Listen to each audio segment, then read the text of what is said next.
Olá, alunos, tudo bem? Na aula de hoje vamos falar sobre arte abstrata formal e informal.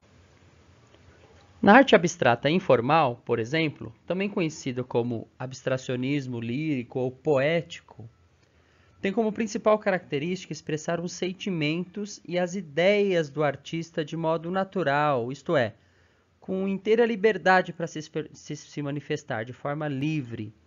O artista utiliza formas e linhas e cores variadas sem se preocupar em fazer linhas retas ou formas perfeitas. Dá uma olhada nessas três pinturas. Uma das pinturas do Kandinsky, uma pintura do Jackson Pollock e uma pintura de Manabu Mabi.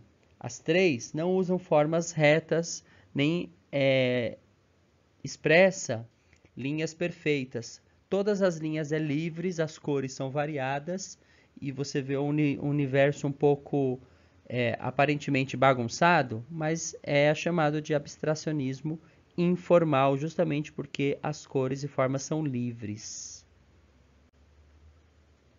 Já a arte abstrata geométrica ou arte abstrata formal, como o nome sugere, tem como base para sua composição as linhas e formas geométricas, linhas retas, formas geométricas exatas, perfeitas, bem organizadas. Bem, há também no abstracionismo geométrico o cuidado em se utilizar tanto de cores e formas geométricas que sejam puras ou primárias. Muitos dos artistas gostam de trabalhar com as cores primárias principalmente. Aqui temos outra obra do Kandinsky, aquela primeira era informal e esta é formal. Vários artistas trabalham nas duas modalidades. Uma pintura do Mondrian e uma pintura do artista brasileiro chamado Hélio Oiticica. Aqui mais alguns exemplos de arte abstrata formal. Valdemar Cordeiro, que tem essas duas pinturas, chamada Contradição Espacial e a outra chamada Movimento. Observe que muitas vezes o nome da pintura faz você parar para pensar um pouquinho em relação ao que essas linhas podem estar querendo dizer. Na pintura Movimento, por exemplo, você encontra linhas horizontais espalhadas pela pintura. Aparentemente, elas não têm um local certo, mas se você olhar no contexto geral, dá uma ideia de movimento, como se estivesse caminhando para um dos lados da tela. Na obra Contradição Espacial, você também tem as linhas pretas no sentido contrário das linhas cinzas, fazendo aí uma contradição. Então é uma brincadeira com as próprias linhas, usando os nomes como referência a algo que a pintura possa estar sugerindo. Aqui outro artista, Ivan Serpa, que é pintor, desenhista, professor e gravador também brasileiro.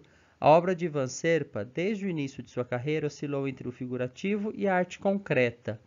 E aqui ele também brinca com os nomes.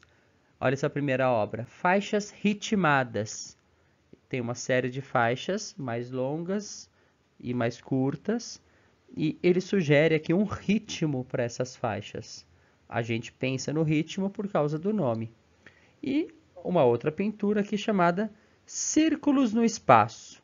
Parece um fundo feito em degradê, lembra o espaço, e os círculos estão no espaço. Parece um pouco óbvio, um pouco direto, mas é uma brincadeira do artista chamado abstrato formal ou concretista. E agora vamos à nossa atividade. Observando os artistas desse vídeo e essas pinturas, qual dos estilos te agrada mais? O formal ou o informal? Que tal fazermos uma brincadeira? Escolha uma das obras e a transforme de formal para informal ou ao contrário, de informal para formal. Por exemplo, eu escolhi a obra do Mondrian, que é esta obra que é abstrato formal, por causa das linhas, o uso de cores primárias, e eu transformei ela em abstrato informal. Neste caso aqui, eu até repeti as mesmas cores, mas eu poderia mudar também as cores. E olha só, onde tinha linhas retas e perfeitas, eu coloquei linhas onduladas e soltas e livres. Eu poderia brincar também com as cores, colocando cores onde não tem, mas este é só um exemplo. Agora é a sua vez. Escolha alguma dessas obras, pode voltar o vídeo para rever as obras e, ao pintá-la, ao recriá-la, recrie transformando. Se ela for formal, transforme ela em informal. Se ela for informal, transforme ela numa obra formal. Tudo bem? Espero que gostem da atividade. Tenham um ótimo trabalho.